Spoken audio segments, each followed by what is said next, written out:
Boa noite a todos. É com imensa alegria que o programa Universidade Livre da Academia Mineira de Letras, nesta noite, realiza uma sessão dedicada à memória do escritor ubaense Antônio Olinto.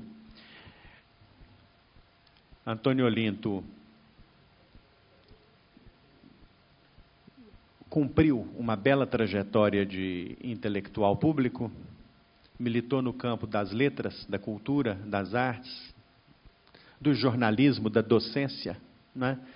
E seu legado merece ser reativado entre nós, merece ser relembrado, enfim, porque ao longo do tempo em que foi construído, gerou uma contribuição muito importante para a cultura brasileira. Enfim, eu me animei muito a falar sobre Antônio Olinto, porque a academia vive também para eternizar os legados e as memórias, né? Então, neste ano, nós vamos fazer uma sessão especial dedicada a Antônio Olinto nesta noite, outra no dia 9 de maio, dedicada a Sofia de Mello Breiner Andresen, 9 de maio, e não vai ser uma conferência, vai ser uma hora de leitura poética, 9 de maio, né? Foi um modelo que testamos com muito sucesso no ano passado, quando fizemos uma hora de leitura poética da obra de Eda Prats Bernes, e agora vamos repetir com Sofia de Mello Breiner Andresen. Já fizemos até ensaio da leitura poética, né, Flávia? E, enfim, creio que vai ser um momento muito bonito. Ainda em Portugal, faremos uma outra sessão, desta vez em associação com a UFMG e com a PUC Minas, sobre os 100 anos de Jorge de Sena. Também no segundo semestre haverá então essa sessão sobre Jorge de Sena. E o outro centenário que celebraremos aqui será o do poeta Edson Moreira, ex-integrante desta casa. A sua biblioteca está nesta casa, né? E haverá uma conferência no dia 31 de maio sobre a obra poética de Edson Moreira e com a presença de seus sobrinhos, entre os quais o acadêmico Pedro Rogério Moreira. Então, vai ser uma alegria também celebrar a memória de Edson Moreira. Sem mais delongas, eu queria apenas registrar com muita alegria a presença de muitos amigos nesta noite aqui, entre eles meu confrade acadêmico Caio Boschi, o reitor, ministro Clélio Campolina Diniz e Dona Alda, muito obrigado pela honrosíssima presença. Jeanette, Maria de Lourdes, nosso amigo querido que sempre comparece às nossas sessões do campo das letras, Eduardo Tavares, meu primo querido, né? Todos que nos alegram e nos distinguem aqui com a sua presença, além dos que compõem a equipe desta casa, Carmen, Guto e Flávia, muito obrigado.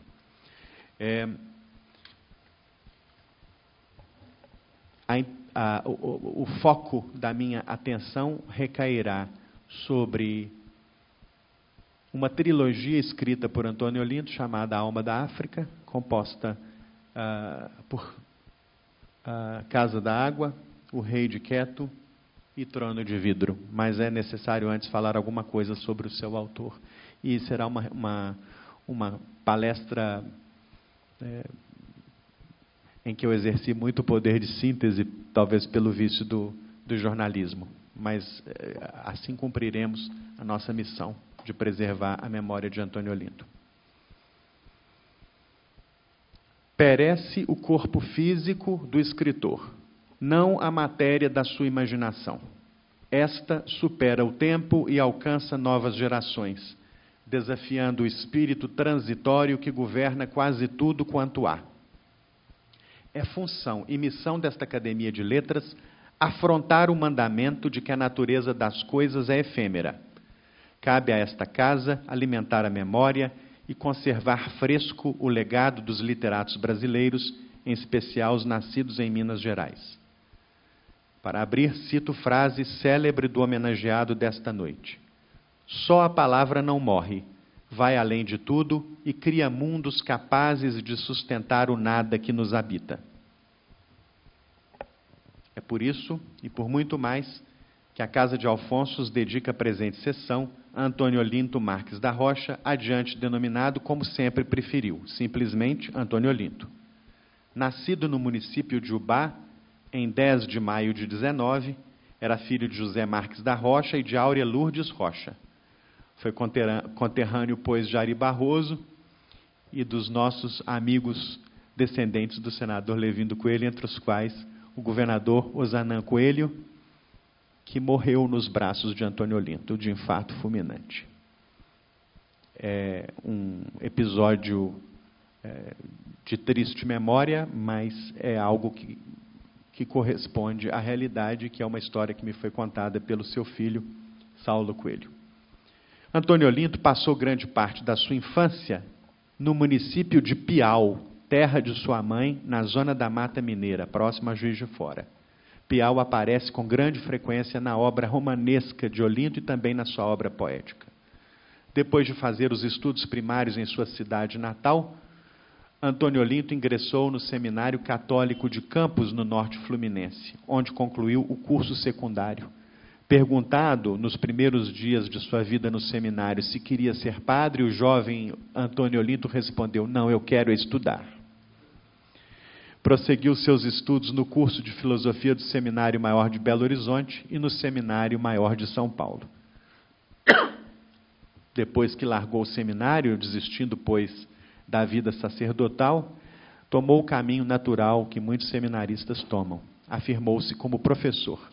Durante 10 anos, deu aulas de latim, português, história da literatura, francês, inglês e história da civilização em colégios do Rio de Janeiro. Foi nessa época que estreou na poesia com seu livro Presença. Também atuou na publicidade e no jornalismo. Seu livro Jornalismo e Literatura foi adotado em dezenas de faculdades de todo o país. Importante divulgador cultural, manteve por mais de 2 décadas a prestigiosa coluna Porta de Livraria no jornal O Globo, espaço em que sempre comentava e resenhava os mais relevantes lançamentos editoriais do Brasil. Na Rede Tupi e depois nas TVs Continental e Rio, Antônio Olinto apresentou um dos primeiros programas totalmente dedicados à literatura da televisão brasileira. E aí já aparece a marca do pioneiro que sempre conduziu a atuação de Antônio Olinto. Ele foi pioneiro na televisão, falando de literatura na televisão, abordando o tema da literatura na televisão, e foi pioneiro também, como veremos daqui a pouquinho, no campo das premiações literárias, pois foi Antônio Olinto o articulador de um dos mais importantes prêmios da literatura brasileira, que foi o Prêmio Valmap, né, que fez história no Brasil. Convidado por Café Filho, Antônio Olinto foi diretor do Serviço de Documentação do antigo Ministério da Aviação e Obras Públicas, onde ingressou em setembro de 1954. Naquele departamento, naquele ministério, lançou a coleção Mauá de livros técnicos, promoveu exposições de pintura dedicadas aos meios de transporte e dirigiu a revista Brasil Constrói. Não foi um burocrata conformado com a rotina, muitas vezes insípida, do funcionalismo público. Criou, inovou, ousou. Foi Antônio Olinto quem lançou o Prêmio Nacional Valmap, considerado o pioneiro dos grandes prêmios literários brasileiros. Foi também candidato a deputado estadual 2 vezes, uma por Minas Gerais. Antônio Olinto era ligado a Benedito Valadares, não se elegeu em Minas Gerais, tentou também uma cadeira na Assembleia Legislativa do Rio de Janeiro, melhor dizendo, do estado da Guanabara, também não se elegeu, mas esta circulação pelo meio da política, de uma certa forma, culminou na sua indicação para o posto que ocupou no Ministério e depois para 2 postos diplomáticos que ocupou em sua carreira e que seriam decisivos na construção de sua obra literária. Assumindo Jânio Quadros a presidência da República no ano de 1961, depois das eleições de 1960, Antônio Olinto foi anunciado como futuro embaixador brasileiro na Nigéria. Esta indicação não se consumou tal como planejada por Jânio Quadros. Houve a renúncia em agosto de 61 E o gabinete parlamentarista que se formou naquele momento, chefiado por Tancredo Neves, acabou indicando Antônio Olinto, em 62, para adido cultural do Brasil em Lagos, na Nigéria. Ele não foi embaixador porque o Itamaraty resistia à indicação de quadros fora da diplomacia brasileira para ocupar postos desta natureza. Não foi no primeiro gabinete parlamentarista, mas foi no gabinete de Tancredo Neves que houve essa indicação. E aí a vida de Antônio Olinto e de sua mulher Zora Celia em Lagos foi um capítulo decisivo da trajetória tanto de Antônio Olinto quanto de Zora, sua companheira por mais de 50 anos, ex-mulher de Rubem Braga, mãe de Roberto Braga, filho único de Rubem Braga. O casal relata em vários textos que a África os tomou de assalto, os aprisionou, os capturou definitivamente pelo seu poder, pelo poder da sua cultura, das suas tradições, dos seus costumes. Em Lagos, na Nigéria, foi o momento em que Antônio Olinto ampliou e consolidou seu amor pela cultura africana. Publicado em 64, seu livro Brasileiros na África traz substantiva pesquisa e acurada análise sobre o regresso dos ex-escravos brasileiros à África. Em 68, Antônio Olinto parte para o segundo posto diplomático que ocupou, que foi o de adido cultural em Londres, na Inglaterra. Eu vou falar mais sobre a África, eu vou falar quase que exclusivamente sobre a África daqui a pouquinho, mas antes eu dou ainda pequenas notícias sobre a biografia de Antônio Olinto. Eleito na sucessão de Antônio Calado, foi o quinto ocupante da cadeira de número 8 da Academia Brasileira de Letras, cujo patrono é o mineiro Cláudio Manuel da Costa, cujo nascimento neste ano completa 290 anos. Na casa de Machado de Assis, foi recebido em setembro de 97 por outro mineiro, Geraldo França de Lima, também das Minas Gerais. Falecido em 12 de setembro de 2009, aos 90 anos, Antônio Olinto foi sucedido na ABL pela professora Cleonice Berardinelli, que até hoje lá se encontra, mais que centenária. Em seu discurso de recepção a respeito da passagem de Antônio Olinto pela África, Geraldo França de Lima destacou: Senhor Antônio Olinto, sois um africanista que traçastes da África um perfil exato. Defendeis os valores da cultura local. Dai-nos uma África humana, esperançosa de viver em paz com seus mitos, com seus deuses, com suas tradições. Em seu discurso de posse na ABL, Antônio Olinto afirmou sobre a tarefa do escritor: cabe ao escritor dizer que o rei está nu. Mais adiante, no mesmo texto, Antônio Olinto falou sobre sua paixão pela África, fazendo referência aos anos em que morou em Lagos, na Nigéria, como adido cultural. Na África, senti-me fisgado, arpoado, preso, marcado pelo resto da vida. Por onde caminhei depois, comigo veio a África, com sua quentura, suas cores, sua gente, seus olheiros, seus gestos, seu ritmo. A obra de Antônio Olinto é vasta, inclui poesia, ensaio, tradução, crítica literária, novela, romance, conto, e até dicionário, de que são provas o mini dicionário poliglota, o mini dicionário Antônio Olinto inglês-português, português-inglês, o mini dicionário Antônio Olinto espanhol-português, português-espanhol, e o mini dicionário Antônio Olinto de língua portuguesa. Foi, pois, também lexicógrafo. Mas na presente sessão, me dedico a comentar, ainda que brevemente, os traços mais marcantes da trilogia que aqui está, A Alma da África, a expressão ficcional do amor de Antônio Olinto pela cultura africana. Sobre a Alma da África, primeiro, uma palavra do próprio Antônio Olinto. Para falar a verdade, considero A Alma da África minha obra mais importante, porque liga Minas Gerais ao continente africano. Liga o Ba, onde nasci, e o Piau da minha infância, a Lagos. Assim, conto a história de ex-escravos da minha região, que depois da abolição, em 1888, voltaram para Lagos, na Nigéria, já livres. Conheci até descendentes deles enquanto realizava as minhas pesquisas. Sobre a mencionada trilogia, A Alma da África, falou também Geraldo França de Lima.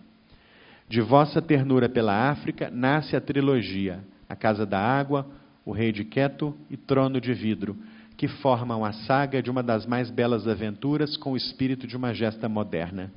Extraordinária sequência de fatos que tiram a escrava do Piau com sua família e a levam de volta à África com os seus.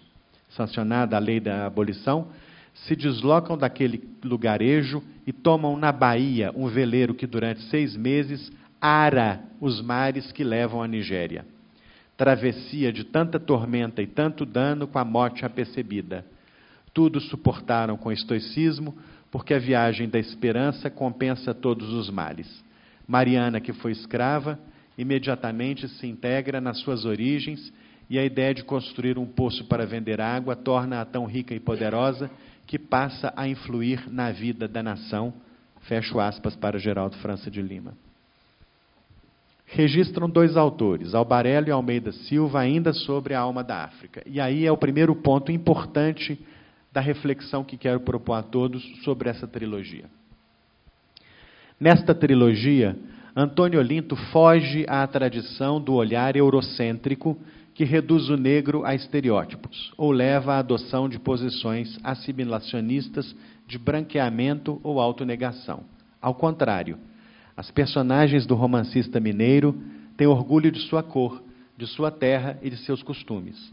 Essa opção narrativa alinha Antônio Olinto, de certa forma, a escritores como Gonçalves Dias, Castro Alves ou mesmo Gonçalves de Magalhães, que, sem pertencerem propriamente ao projeto literário hoje chamado afro-brasileiro, distanciam-se da tradição que objetifica o negro ou que qualifica o negro como exótico ou como menor.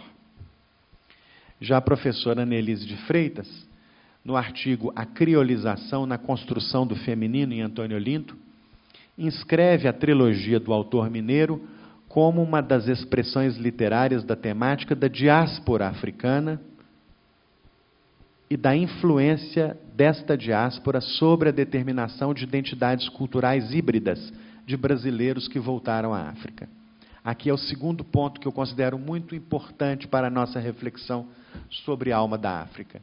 Se, como afirmei anteriormente, ou como propus anteriormente, a alma da África é uma trilogia ficcional que posiciona a cultura africana no centro das suas atenções, ela também trata do tema poderoso da diáspora africana. Neste caso, em sentido inverso. Não da diáspora africana com origem no continente africano e destino no resto do planeta, mas especificamente a diáspora africana com origem no solo brasileiro e o destino regresso no continente africano, porque Antônio Olinto trata dos famosos agudás, dos brasileiros retornados, dos brasileiros que, uma vez tendo sido liberados pela legislação brasileira de 88, decidem construir uma identidade novamente em solo africano, que é o solo da sua origem, das suas origens, né? Então, Antônio Olinto trabalha também com muita profundidade o tema da construção identitária deste escravo liberto em 88 no Brasil, sobretudo no primeiro volume da trilogia, que é denominado A Casa da Água. No texto A Casa da Água, História e Memória no romance de Antônio Olinto, 2 pesquisadores, Deise Albuquerque e José Bento Rosa da Silva, assinalam, de novo, pioneirismo. É notável que Antônio Olinto, já em fins da década de 60, criasse, através da ficção, a possibilidade de se pensar os significados da experiência do período pós-abolição como um momento de questionamento identitário para os negros, africanos ou não, que, restituídos em sua liberdade de ir e vir, anseiam por pertencimento, encontrando no retorno à África, eventualmente, uma chance da reconstrução de si. Então, este ponto também é muito relevante no que quero propor para esta noite. E o terceiro ponto nos é dado agora. Nos 3 livros que compõem a alma da África, é o africano e, sobretudo, a mulher africana quem ganha proeminência e centralidade. A força das personagens femininas de Antônio Olinto é evidente e forma um dos traços que distinguem a sua literatura das demais, como registram mais uma vez Deise Albuquerque e José Bento Rosa da Silva. Importante notar o protagonismo da mulher negra no contexto do início do século XX, na narrativa de Antônio Olinto, a despeito da ausência de discussões de gênero no âmbito de sua história. As principais personagens da trama, sobretudo de A Casa da Água, são mulheres, todas de personalidade forte. E aí, para citar rapidamente o enredo de Casa da Água, quem deixa o Brasil rumo ao continente africano é um clã, um núcleo familiar composto por 4 mulheres e um homem. Não é? É a avó, a mãe, a filha, a neta e mais um filho. Não é? São as mulheres que lideram este movimento. O primeiro volume da trilogia é A Casa da Água, sobre o qual me deterei um pouco mais logo adiante. O segundo volume é O Rei de Queto. A neta da personagem Mariana, lá de Casa da Água, também chamada Mariana, estuda em Paris e volta à África, onde faz amizade com a Biorã, uma mulher do mercado, e resolve acompanhar as mulheres que nos 4 dias da semana em Yorubá mudam de cidade em cidade para vender nos mercados locais. A cada dia da semana elas frequentam um dos mercados. Voltando ao 5º dia, ao mercado número 1, mercado de Queto, reino de onde vieram escravos para o Brasil. Com estes veio também a religião dos orixás. A Biorã sonha em ver seu filho, rei de Queto. E esta é a cena final, não sei se eu vou ser inconveniente, mas é a cena final do segundo volume. É quando a Biorã se prepara para gerar o filho que ela sonha que um dia governará aquela região. Sobre Rei de Queto, escreveu Cícero Sandrone. A partir do clássico e célebre romance A Casa da Água, lançado em 69, já traduzido para vários idiomas em permanentes reedições, essa adesão ao africanismo, onde a pesquisa histórica se alia à fértil imaginação e ao estilo literário impecável, levou Antônio Olinto a um lugar de destaque na literatura brasileira e na africana também. Em seus romances africanos, o autor não apela ao pitoresco ou ao folclórico, recursos fáceis para um escritor talentoso e experiente, que ao escapar das armadilhas do popularesco não desdenha da peripécia ou não se recusa a narrar os costumes locais, nem sempre familiares aos leitores brasileiros. No entanto, a prosa de Olinto, impregnada de imaginação, permanece na incessante busca do humano de cada personagem, de sua relação com o meio ambiente, da procura de um destino melhor e, ao mesmo tempo, de seu estranhamento. Finalmente, o 3º volume da trilogia é O Trono de Vidro. Depois da morte de Sebastian, que é um personagem fundamental na trilogia, o país fictício criado por Antônio Olinto, o país chamado Zorei, cai nas mãos de uma série de ditadores. A filha de Sebastian, Mariana, neta da primeira Mariana, do primeiro volume da trilogia, resolve enfrentar o último dos ditadores e ingressa na política. Organiza um partido, faz a campanha e, durante a campanha, o ditador do país, Zorei, morre num desastre de avião. Mariana é eleita presidente, como tal, vai à ONU, na volta aceitando um convite para visitar o Brasil. Na qualidade de presidente, vai ao Piau, terra em que sua avó fora escrava. Hospeda-se como presidente na região em que sua avó Catarina arava as terras dos seus senhores. De volta ao seu país, é vítima de um atentado político, mas não morre. O romance termina com as meditações de Mariana, a presidente, ao lado de sua avó, a velha Mariana, lá de Casa da Água, agora com 98 anos. Estes 3 volumes formam uma saga da vida dessas mulheres. Sobre o Trono de Vidro, escreveu Arnaldo Nisquet. Trono de Vidro, último livro da trilogia afro-brasileira, é romance político dos mais apreciados, abordando campanhas eleitorais, conflitos, jogos de interesse e toda a eletricidade que se pode encontrar no embate entre multidões. Antônio Olinto aborda esses temas de forma competente, atraindo para os seus leitores um fenômeno que podemos qualificar como de encantamento. Em O Trono de Vidro, finalmente, Antônio Olinto aborda o tema que dominou o século XX, sobretudo nas décadas de 60 e 70, qual seja o tema da descolonização dos países africanos, né, que naquelas 2 décadas foram centrais para a vida política da sociedade internacional. Então ele narra, no ambiente do romance, não é, aquilo que se viveu em África naquelas décadas. Voltemos então, pois, à Casa da Água, onde investirei minhas energias daqui para frente. E agora cito quem eu não poderia jamais deixar de mencionar numa palestra dessa natureza. Sobre a Casa da Água, o primeiro volume da trilogia, assim escreveu Alberto da Costa e Silva. Este é um belo livro, um grande livro, um dos melhores romances escritos no século XX em língua portuguesa. Olinto tinha 49 anos. Nele, Antônio Olinto entreteceu invenção e realidade histórica para narrar a saga de ex-escravos que retornam do Brasil para a África Ocidental. E ali, a partir de uma saudade que tinha muito de perdão, se reencontraram e reagruparam como brasileiros agudás ou amarôs. Com as histórias que ouviu lá em Lagos, na Nigéria, algumas vezes perplexo e quase sempre enternecido, e com outras que inventou, a partir de seus dias em África, Antônio Olinto escreveu um admirável romance sobre a nossa África, tão diferente da África que aparece nos jornais, na televisão e no cinema.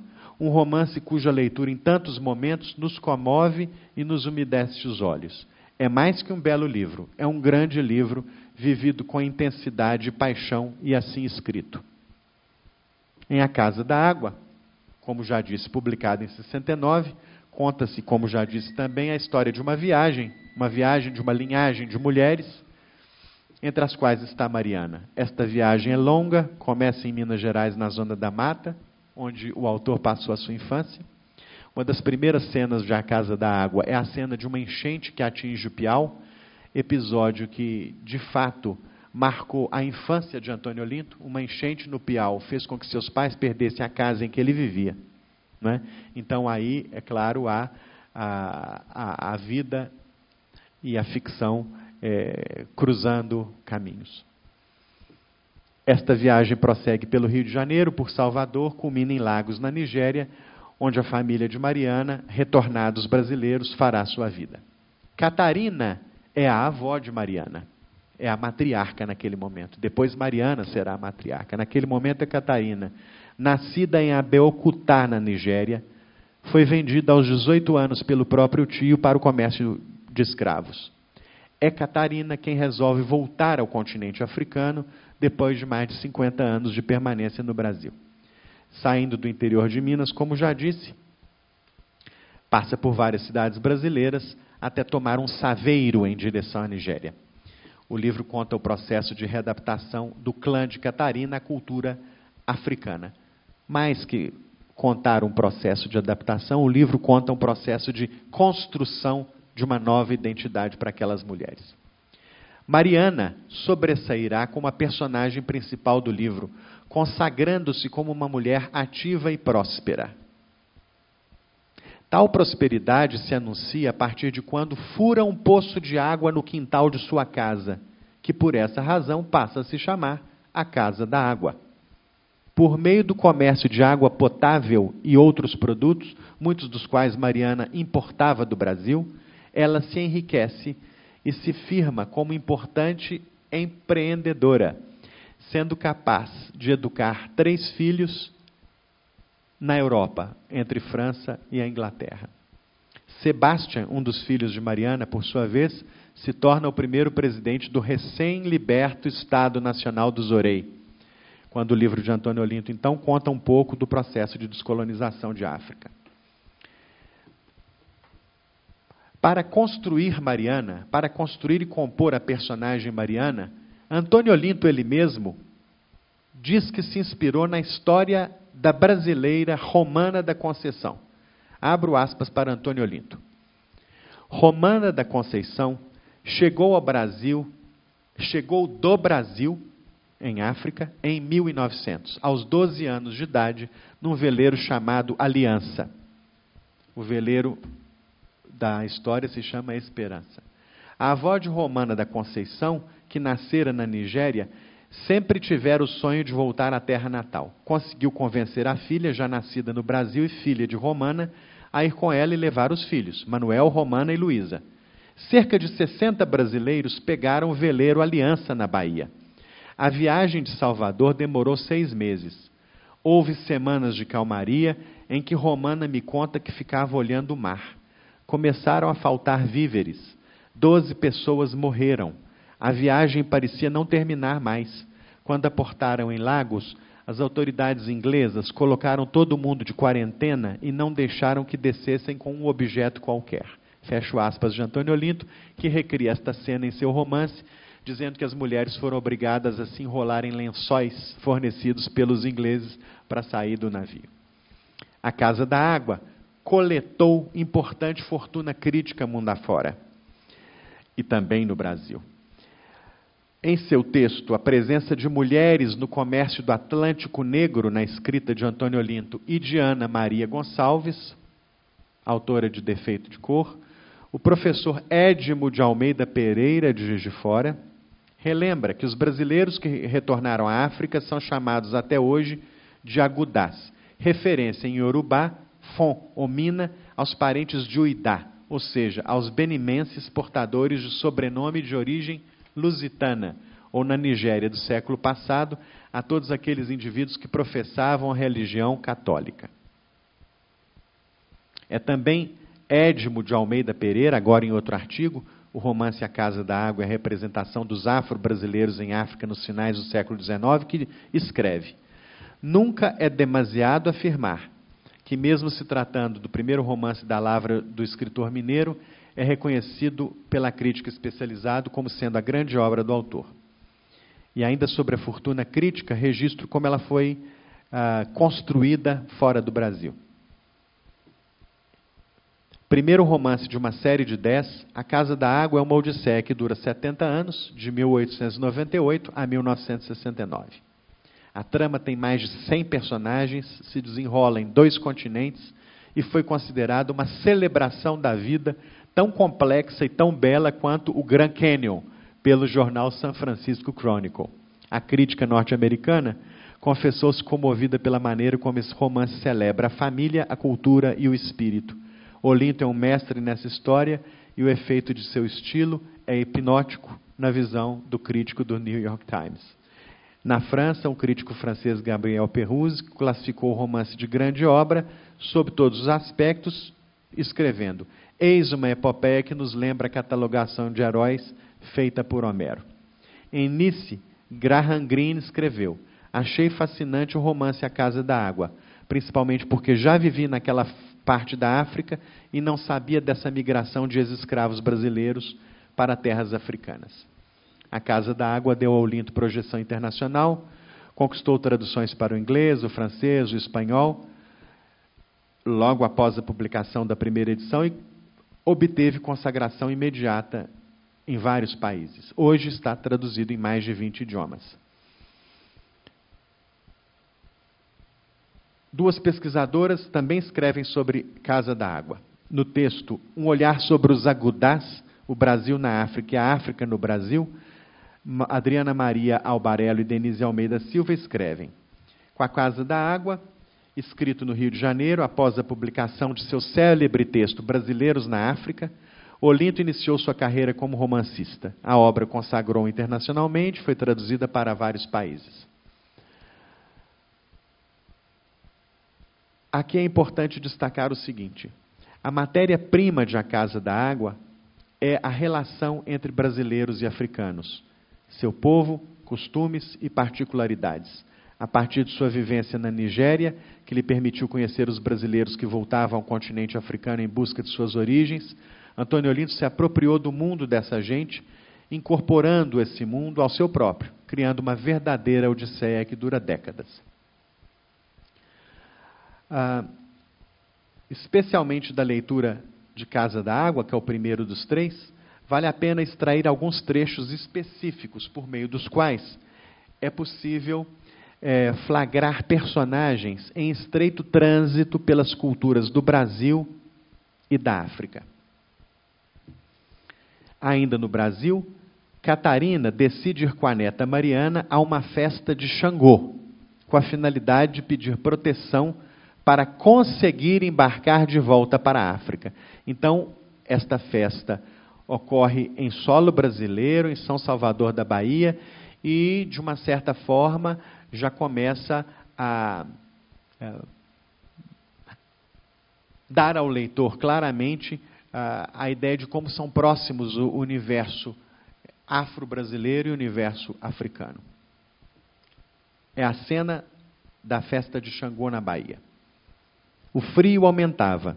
As paredes da casa se alongavam à medida que os lampiões mudavam de lugar. As achas do fogão faziam ruído. Um cachorro passou correndo. Vários galos e galinhas de pés amarrados no chão de terra da cozinha mexiam a cabeça de um lado para o outro. Acompanhavam as pessoas se movimentando pelo cômodo.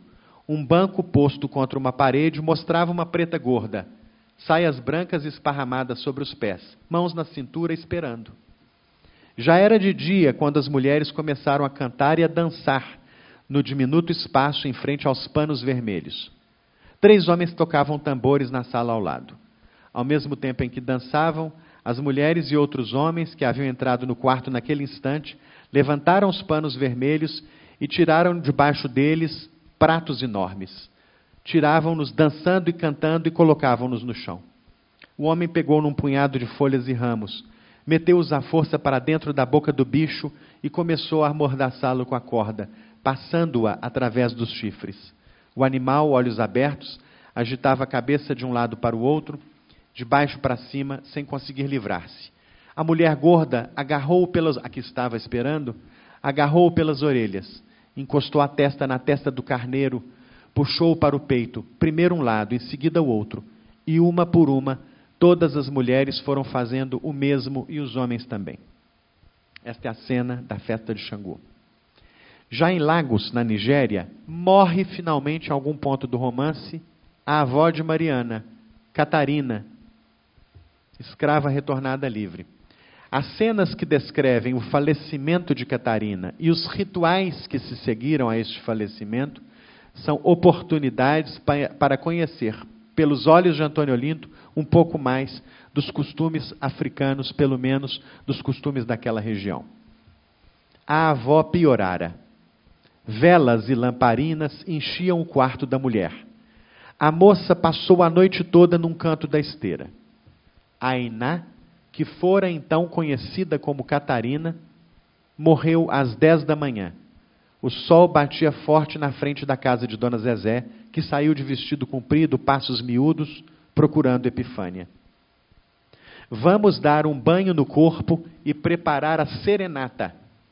Você vai precisar de bebida, muitos biscoitos, pastéis, acarás, caruru, bolos, 2 atabaquistas, um tocador de violão, um flautista, um clarinetista, mesas e cadeiras.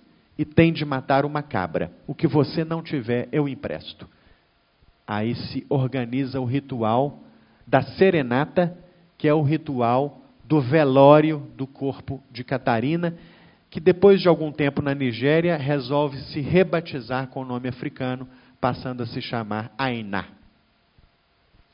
E há no livro 2 ou 3 serenatas, que são as festas que velam o corpo dos personagens do romance. Né? Então, o velório se compõe desta forma. Né? Curiosamente, um dos personagens que morreu sem ter tido filhos não merece serenata. Não se faz serenata, pelo menos naquela região, a quem não procriou. Pelo menos naquela região da Nigéria. Em outro trecho, é descrito o preparo do corpo de Catarina, ou Ainá, para o seu sepultamento. Maria Gorda, Dona Júlia, a velha Teresa, a mulher de seu Alexandre, a de seu Costa e a irmã de Abigail, pegaram no corpo de Ainá.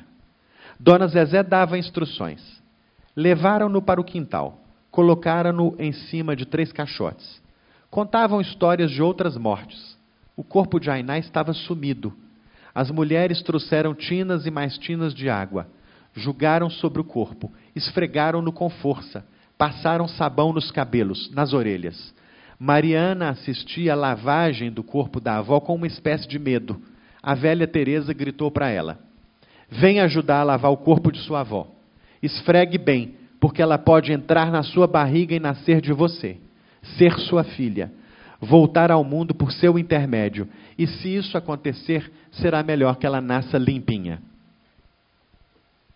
Cosmovisão daquela região, por meio da pena de Antônio Olímpio.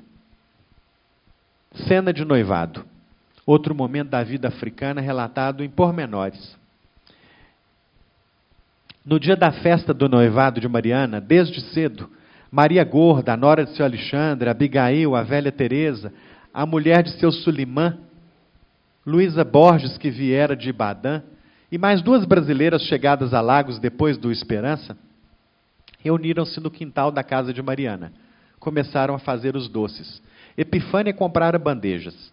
Mariana experimentava na cabeça e nos ombros panos bonitos que Luísa lhe trouxera.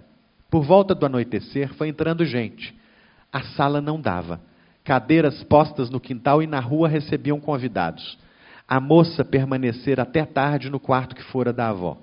Vestiu roupas, tirou-as, olhava o rosto no espelho pequeno que fora presente de Sebastião, o marido, o noivo. Não se lembrava de quem lhe dissera que espelho dava azar. Muitas brasileiras de Lagos negavam-se a olhar para um.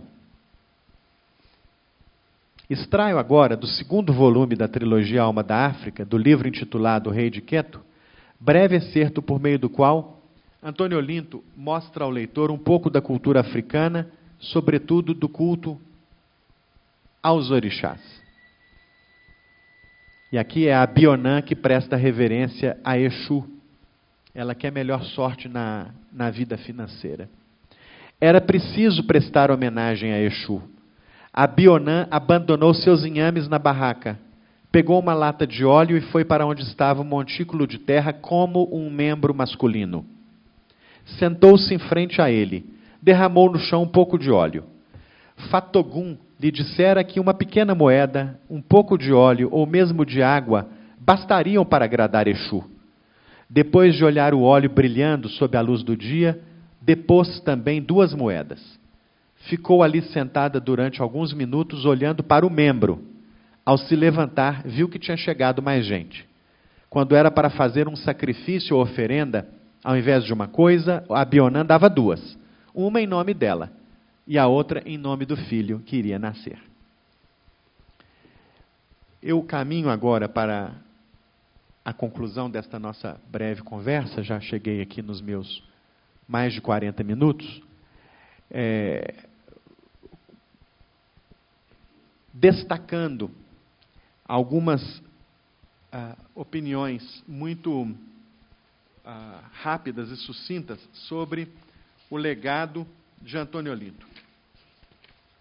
Antônio Olinto, que, além de lançar o prêmio Valmap, além de fazer da rotina que poderia ser entediante de um funcionário do Ministério da Aviação e Obras Públicas, lançou a coleção Mauá, fez exposições de pintura, ressuscitou, junto com Tarcísio Padilha e Arnaldo Nisquet, o Jornal de Letras, militou no PEN Clube, foi vice-presidente do PEN Clube Internacional, organizou 3 congressos do PEN Clube, enfim, foi um ativíssimo militante da causa da cultura, né?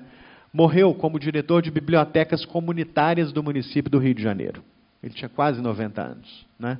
Era um funcionário da Secretaria Municipal de Cultura do Rio de Janeiro, né?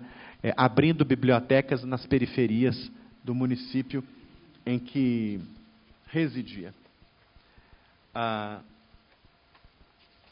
Rapidamente, para terminar, eu vou cometer para alguns uma heresia, mas essa casa acolhe a todos, indistintamente. então que me suportem agora. Escreveu Paulo Coelho sobre Antônio Olinto. Antônio Olinto é incansável. Se tivesse escolhido a música para manifestar sua alma, com toda certeza seria autor de peças maiores que as mais extensas sinfonias de Wagner.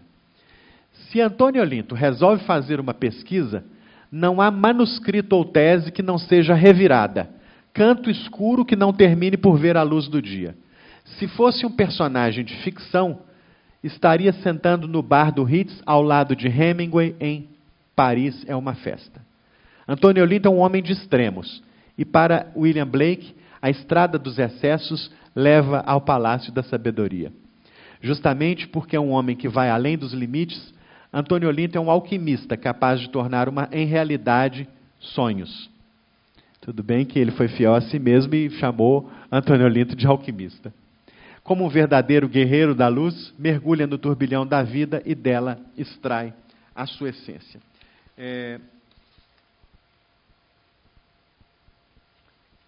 Eu quero terminar, e não posso terminar sem citar Bandeira.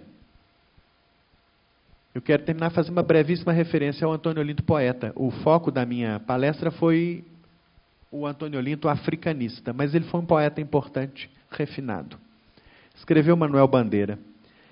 Nas águas vou de Milier, e repito, Olinto alcança grande pureza de expressão.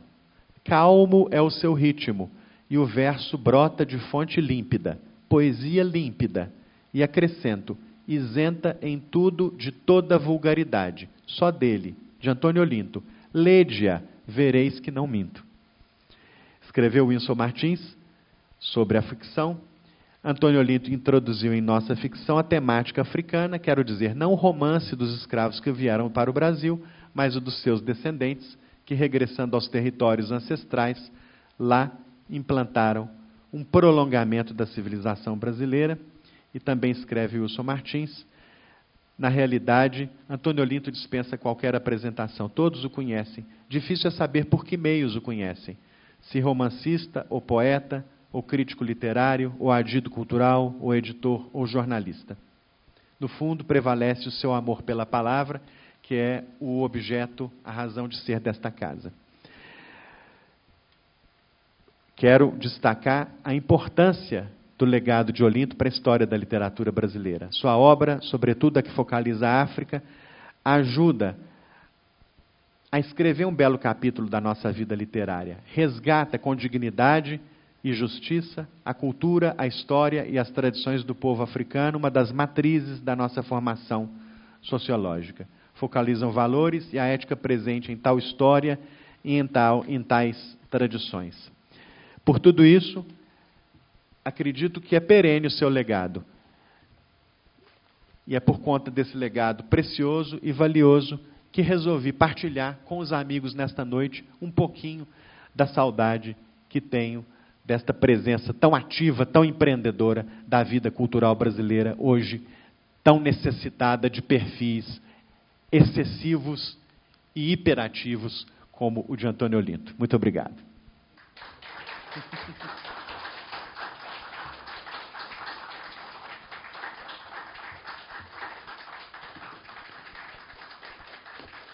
Obrigado pelo carinho que tiveram comigo de vir aqui na véspera do feriado. Muito obrigado. Alguém quer falar alguma coisa, conversar? Só lembrar o seguinte, que o prêmio Valmap foi que permitiu a revelação do França Júnior, né? Do Oswaldo França Júnior, que ninguém conhecia. Ele aparece exatamente aí ele estoura, né? Já vai assim, feito um foguete. Já ele era aviador, né? Não era difícil sair como um foguete. Não é mesmo? Okay. É isso mesmo, bela lembrança. E como é importante esse tipo de iniciativa para a literatura, né? Porque movimenta o meio literário, né? O França tinha sido motorista de táxi, tinha sido dono de carro de pipoca, tentou uma série de coisas, né, depois de ser excluído da aeronáutica, e encontrou seu caminho, sim, felizmente, né, como um escritor brilhantíssimo, né, e uma pessoa humana extraordinária, que estimulou muita gente e, né, criou uma legião de amigos. Né? Isso mesmo. Janete.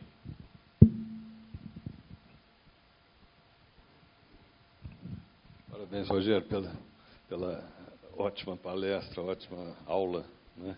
A gente sempre aprende muito. Eu queria te perguntar exatamente nesse final da sua fala, essa admiração que você tem pelo escritor. Você o conheceu pessoalmente? Não conheceu não, pessoalmente? Infelizmente, não. Não. Tá. E outra coisa, a pergunta seguinte é o seguinte: se ele manteve, porque ele ficou tantos anos afastado de Minas, né? Se ele manteve contato assim mais próximo assim com esses nossos escritores, por exemplo, França Júnior, ou outros aqui que continuaram em Minas Gerais, etc., etc., se ele manteve esse contato ou se desligou de alguma forma na vida pessoal, né, no dia a dia. Eu não sei muito, mas o que eu sei e que é algo que me chama muita atenção é que ele nunca se desligou de Ubá. A Academia Ubaense de Letras é chamada a Casa de Antônio Olinto. A biblioteca de Antônio Olinto está em Ubá. Né? Ele tem uma grande, próxima relação com a família Coelho. Eu até citei aqui um acontecimento até trágico dessa relação tão estreita. Né? Então, ele, com os ubaenses, tem muita relação. Agora, eu não sei dizer quanto ao meio literário mineiro. Não sei se Olavo tem algum depoimento a dar. Ele viveu intensamente a vida literária do Rio de Janeiro. Né? Ele foi dono de uma das únicas bibliotecas privadas que tinha nome. Né? A biblioteca da casa dele se chamava Biblioteca de Inácio Silveira de Queiroz,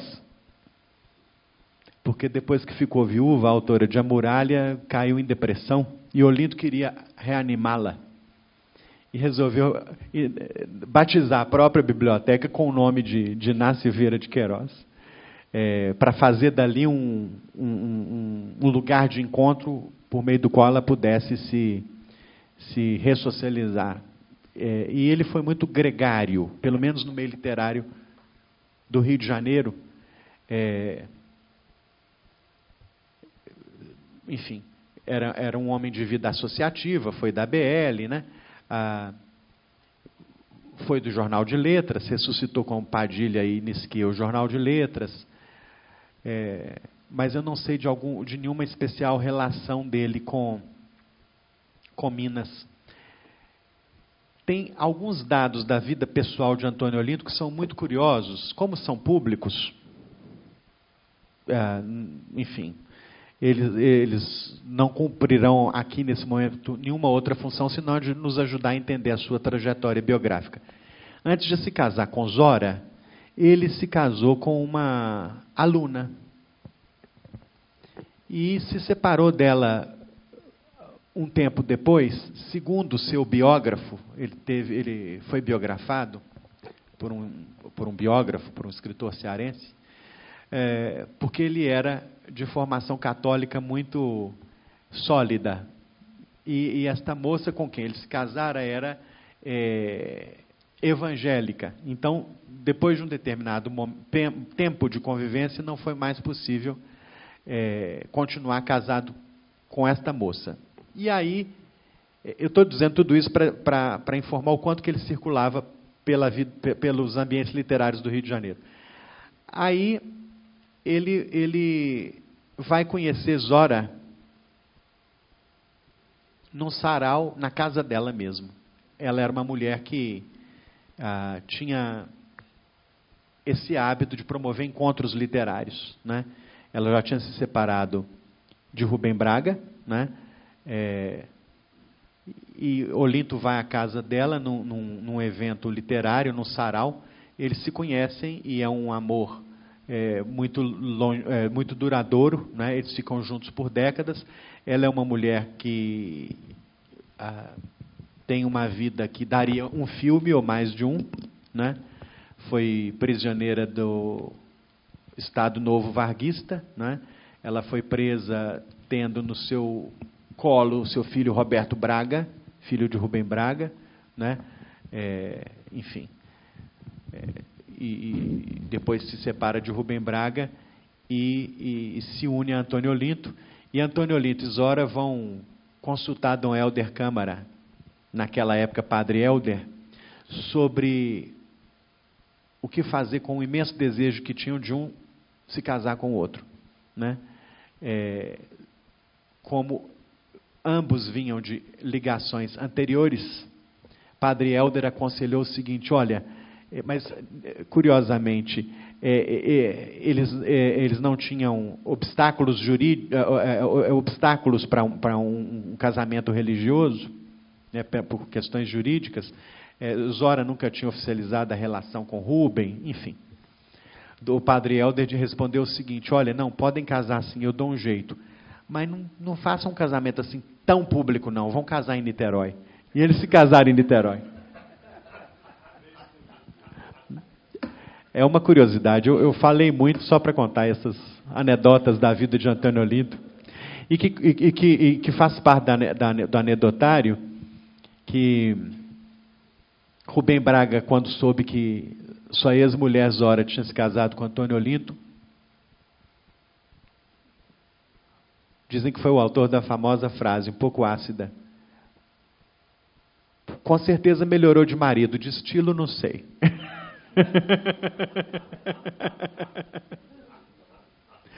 Faz parte. Mas, de fato, em Minas eu acho que ele não circulava muito. Não. E por isso mesmo que eu gosto de ir atrás. Porque ele tem uma obra importante mesmo. Zora também é uma personagem que um dia merece um estudo. Ela é autora de várias peças de teatro.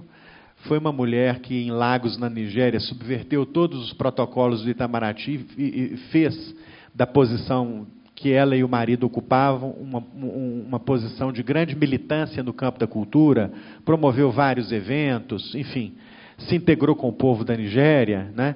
E saiu da Nigéria de volta ao Brasil, já lançando alguns livros sobre a experiência dela. E um deles é uma frase potente que ela ouviu na Nigéria e que acabou dando título ao seu livro. No Brasil ainda tem alguém da minha cor? É o nome de um dos livros de Zora Celian. Uma frase que ela ouviu na Nigéria. Zora morreu idosa também, mas antes de Olinto, né? Foi enterrada no mausoléu da academia, e a Zora ele dedicou todos os livros que ele escreveu depois do casamento com ela, né? E ele sempre dizia: a Zora que me fez escrever tanto. E ela dedicou também alguns livros a ele. A Olinto, que como poucos me fez rir na vida. Que bom. Parabéns, Rogério. Obrigado. Não, que é isso. Privilégio meu. Obrigado pela paciência. Oi, Caio. Caio, só um minutinho. Para a história. Antes de mais nada, reiterar a opinião generalizada aqui, né, do seu brilho. Quem o conhece não se surpreende com mais essa sua investida aí no campo da literatura. E exatamente aí que eu queria situar a minha indagação, que é uma mera curiosidade. Saber o porquê, claro, há uma homenagem ao centenário do autor, mas em que o Rogério buscou? Isso. Onde é que houve aí um momento em que Antônio Olinto passou a ser uma atração, e mais do que isso, né, um autor que o instigou a ter tamanha verticalidade, porque a densidade com que você tratou, né, da biografia, e mais do que isso, da obra dele, demonstra aí uma intimidade que eu gostaria de conhecer melhor, né, de onde advém esse seu, aspas, se quiser, retire-as, né, esse culto por Antônio Olinto. Não sei, é misterioso. Eu tenho, acho que são 2 motivos. O primeiro é que eu tenho cada vez mais um interesse pela África, um interesse grande, né? Sobretudo pela literatura africana de língua portuguesa, né? Eu apontei para a Flávia ali, porque a Flávia é colega da nossa querida professora Nazaré Fonseca, uma das mais importantes pesquisadoras da literatura de língua africana de língua portuguesa, né? As duas são muito amigas, né? Então, eu tenho me interessado muito por essa produção, estou aí muito interessado em ver como é que a língua portuguesa acontece nesse continente aí. Acho que é muito interessante isso, né? Então, primeiro isso, me interessa, o africanismo de Antônio Olinto me interessa muito. Porque ele foi lá e viveu e sentiu a quentura, como ele diz, né? Foi, como ele diz, capturado pelo poder da África, e isso me interessa muito, né? Esse é um primeiro ponto. E o segundo é que eu tenho muita admiração por alguém que consegue fazer tanta coisa como ele fez, né? Tem autor aqui que fala, acho que foi o Paulo Coelho, né? Antônio Olinto é incansável, né? Jornal de Letras, Prêmio Valmap, Coleção Mauá no Ministério da Aviação. Então ele estava sempre criando coisas, né? E eu acho ótimo isso, acho interessantíssimo, né? Me passa a impressão de alguém que se entregou para a vida, né? Isso eu acho fascinante. Se entregou, trabalhou. Tem não sei qual dos autores que fala de Antônio Olinto aqui, que escrevia sem parar, né? Produzia, entregava para o mundo o que ele podia entregar, o que ele sabia entregar, o que ele dava conta de entregar, né? Enfim, e não se negou a atuar em nenhuma área, né? Eu acho impressionante isso, né? Que isso. Obrigado pela sua amizade extrema. Você está falando de si próprio. Não, obrigado. Que isso, gente, pelo amor de Deus. Pelo amor de Deus. Mas eu acho muito interessante isso. Eu gosto dessas pessoas que fazem, né? Acho muito interessante. Que constroem. Imagina um homem de 90 anos trabalhando na Secretaria Municipal de Cultura do Rio de Janeiro, abrindo bibliotecas na periferia do Rio. Isso é para poucos, não é? Eu acho... naquela época, o secretário municipal da Cultura era Arthur da Távola, um jornalista que já morreu, mas que deu uma contribuição importante, né? A seu modo, era um homem civilizado, né? Do diálogo, né? Essas palavras que a gente precisa cultivar hoje, né? Do trato cordial, liano, né? Ameno, suave, né, Olavo? Que a gente precisa cultivar hoje, né? Fora da barbárie que graça por aí. É isso, né? É isso. Que isso. Obrigado. Honra para mim. Honra para mim. Obrigado, gente. Muito obrigado. Bom feriado a todos. Obrigado pela paciência imensa. Obrigado. Paciência não. Obrigado.